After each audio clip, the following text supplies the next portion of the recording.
Everything you know about Vikings is likely wrong. We've been fed a Hollywood version of history for over a century. Mindless raiders in horned helmets, savages with no culture beyond the axe.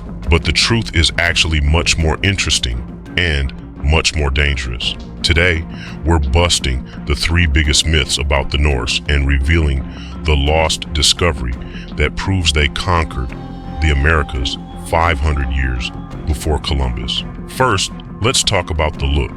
The iconic horned helmet, it never existed. Not a single one has ever been found in a Viking-age site. The myth was actually invented in the 1870s by a costume designer for a German opera.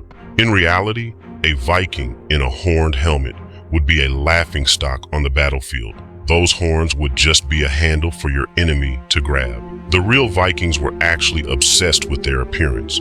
Archaeologists find more combs and razors in their graves than swords. Myth number 2, they were just mindless pirates. While they were legendary warriors, their real power was as the ultimate middlemen of the medieval world. They built a trade network that connected the Arctic to the Silk Road. We found thousands of Islamic silver coins in Sweden, proof that while the rest of Europe was in the Dark Ages, the Vikings were running a globalized economy. They weren't just taking gold, they were moving it. But their greatest achievement was something history tried to erase. For centuries, the sagas told of a land to the west called Vinland. Most historians called it a fairy tale until 1960.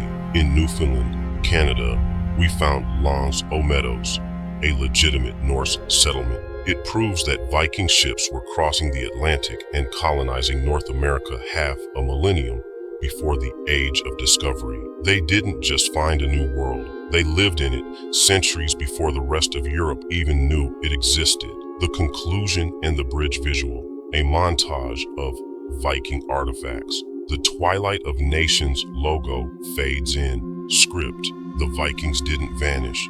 They evolved into the kings and explorers who built the modern world. We just stopped calling them Vikings. If you want to see how other ancient civilizations have been misrepresented by history, you need to check out our deep dive into Egypt's hidden pyramids. I'll see you there.